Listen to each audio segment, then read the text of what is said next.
respect is really, really key. Respect is about showing kindness, treating others as you want to be treated. And do you remember what the third one about respect that I said is another way of remembering respect? Remember that? I did it in my last assembly, yes. It is about helping, yeah. Listening to the teachers and treating others how they want to be treated. Well, that's a really good way of summing up respect, yeah. Make sure they're important. Yeah, well done. You remembered that. Good lad. So it's about treating someone in a way which makes them feel important or significant. And what we don't want to do is treat people in a way which makes them feel small or insignificant or unimportant. That's why we have this anti-bullying fortnight in a week's time, where we look at ways in which we try and get rid of bullying, because that makes people feel small or unimportant or insignificant. We don't want to do that. We want to respect and treat people with importance, don't we? Now, but it just talks to you about memories. There's a picture there, in fact it's two pictures. The reason I put it up there for you is because actually it's a memory that I have. And it's a long time ago, and actually there's a picture of me in there. I don't know whether you can guess which one it is. It's the one, I'm not tall enough to point out. It's the one on the step with my arms folded like this. Can you see? Oh, yeah. And I'm actually on the other picture, right on the edge. I've just taken out my sister, my twin sister that's standing next to me, and my mother, just because they may not want to be on camera. But they are. That's a special memory to me. I'm not exactly sure how old I was. I think I was 10 or maybe 11. And what happened was, I might have been younger than that actually, by those clothes. That's actually a picture taken in Cheltenham. I live in Cheltenham, and that's actually the what is called the Echo Office, Gloucestershire Echo Office, where all the local newspapers used to be published and made there. And what happened was, is my mother, she always reminds me of this, my mother's 76 now, and she remembers this all the time. She says, do you remember Glenn, that's my name, she said, do you remember when I made you, or encouraged you, to write a poem? Because when I was your age, I used to really like writing poems. And I used to just like writing poems. I had a poetry book, I remember, I was really proud of that poetry book. And I wrote a poem called The Giraffe. And it was a request from the local paper to say, oh, anybody like to write a poem? I thought, yeah, I'll write a poem about the giraffe. And I used to quite like poetry. And my mother entered this poem into this competition. And I won this poetry competition. And I had to get my photograph taken for the Echo. And that was a big deal in those days, way back in 1979, which is a long time ago. Yeah. And but I remember it distinctly because it was a huge achievement, and my mother still remembers it even now. And the fact that we've taken the photograph is helpful for me to remember that. So the photograph itself reminds me of that. But I do remember writing that poem, and I do remember being very proud of writing that poem. And that's why I call it a special memory.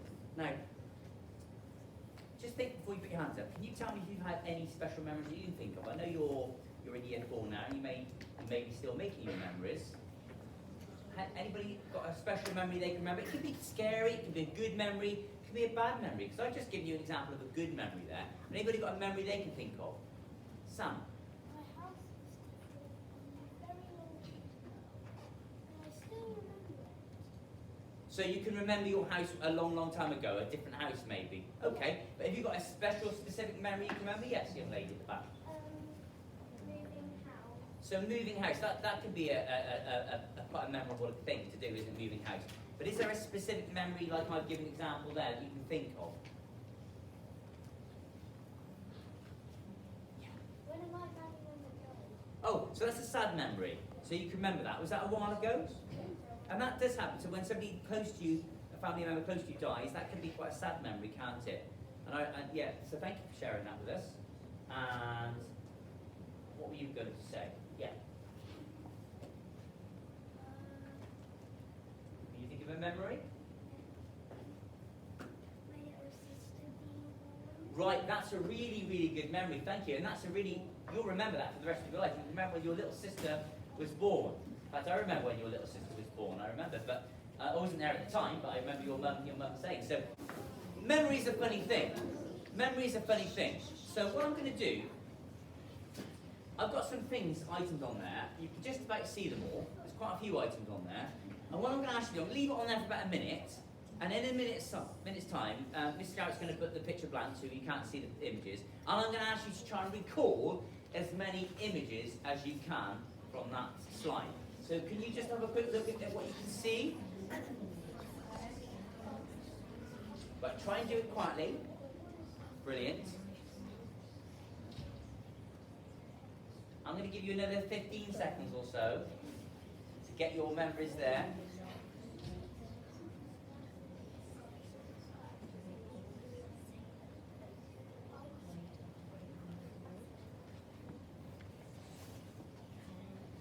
Okay, thank you.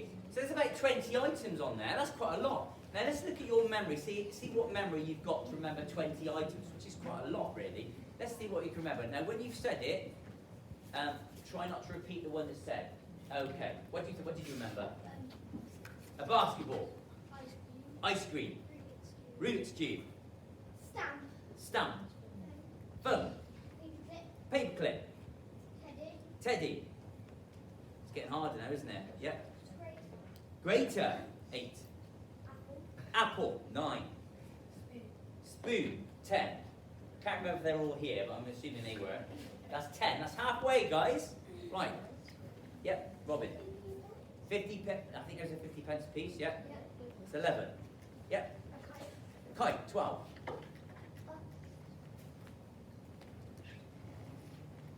Forgotten? Hole puncher. 13. Well done. Baked beans. 14. Ethan. Scissors. Yeah. 15. Well done. Somebody hasn't spoken yet. Yes, young lady.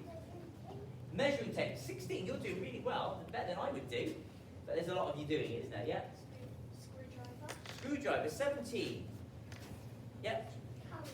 Carrot. 18. We said that. 18. Yep. Did we say apple? Yeah. 18. Yep. Kite. We said kite. Yep. Paperclip. Oh, we had that one. We've had that one. So we've got 18. Thanks. Yep. Go. Yep. Hair bob. Was that on there? Yeah. 19. Wow. Yep.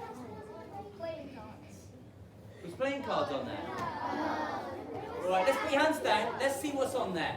We said basketball. We said grater. We said teddy bear. We said ice cream. We said Rubik's cube. We said paperclip. Apple, scissors, phone, baked beans. Bobbles. Did anyone say carrot? Yeah. Carrot, 50 pence piece, stamps, measuring tape, hole punch, spoon, kite, screwdriver. I think you did really well. Give yourself a round of applause.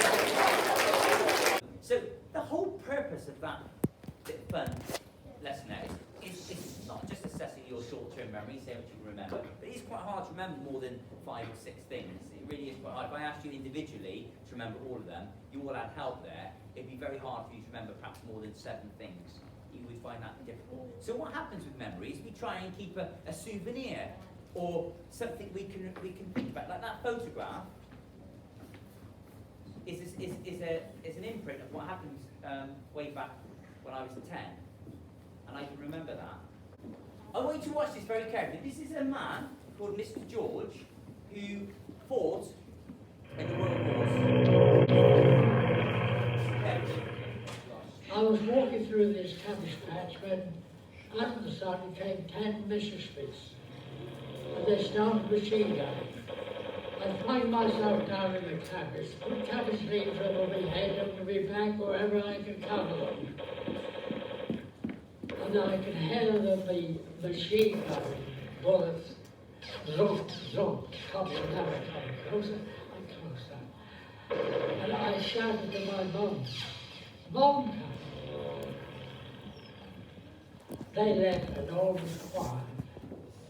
I got up, flung the cabbage leaves off me, and I sat and cried my heart out.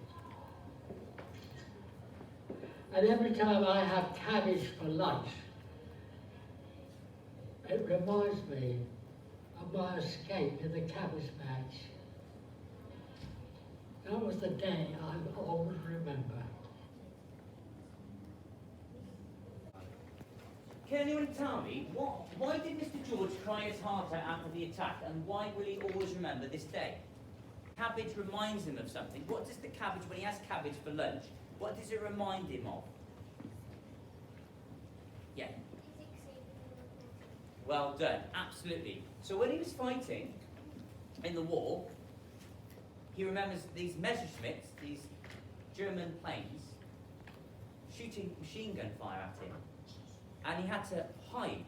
And he was in this field, and the only way he could hide is to cover himself in cabbages. You saw that picture, didn't you? And he shouted for his mum. That's probably where you're getting confused, because that's sometimes what happens when you're scared or you're nervous. And it doesn't matter how old you are, sometimes that's what you do. And he was scared, really scared. And after the planes, gone over, he uncovered himself and he just sat there and he cried for a long time, because it was he could have died, but the cabbages saved him. And a little bit of a smile on his face there. He's still very cheerful, even though he escaped dying, because when he eats cabbage, it reminds him of that. This is a picture of a field with lots of poppies in it. Now, it may not be the one that they first discovered these poppies in West Belgium, in a place called Flanders Fields, where after World War I, and World War I was a long, long time ago, over 100 years ago, that was 1914 to 1918, after World War I ended, in one of the fields where there was a huge, huge battle and an army and war, and lots of people died, I think over 18 million soldiers died, and another 23 million soldiers were wounded. Lots of people, lots of servicemen lost their lives. And these amazing, resilient, very, very hardy flowers started to grow. And they're called poppies, as you know.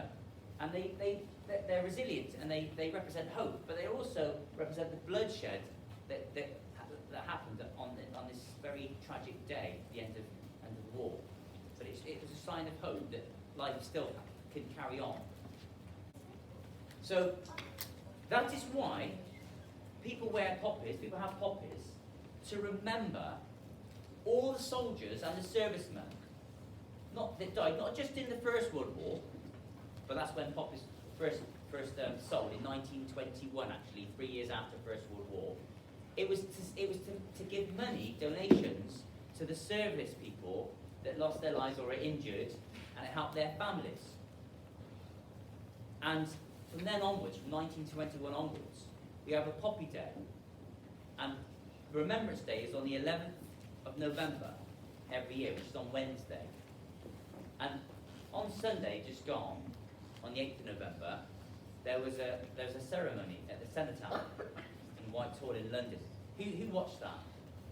I actually watched it with my daughter, my 6-year-old, and I was explaining to her that the Queen of our country was there, and her son was there, and her grandson was there, and the Prime Minister was there, and lots of very important people were there to pay their respects to the people, the service people that had fallen, not just in the First World War, but the Second World War and other wars happening all around the world. And the poppy is a symbol to remember those people that have fallen. That's like a souvenir to remember that. Okay? Now, what I'm going to do, for the purposes of Wednesday, is on Wednesday at 11 o'clock, your teachers may wish to do a 2-minute silence with you to respect and think about all those people that fell in the wars. So we're going to do a 2-minute silence now.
the image at the end?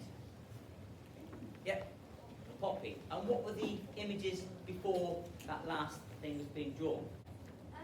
Lots of Thank you. So lots of poppies, like I showed you that Flanders Fields, that was the lots of poppies in the field, and it all represented for that one poppy at the end. And that one poppy represents all the service people that have lost their lives or been injured in many of the wars that unfortunately or sadly that's happened, always continuing to happen. And it's a way of remembering that. I just want to say thank you for listening, children. You're pretty good in that 2 minute silence. I know somebody wanted to comment on the watercolours. It's just a way of focusing your mind for this 2 minutes. Thank you, children, the rest of you, and have a great rest of the week.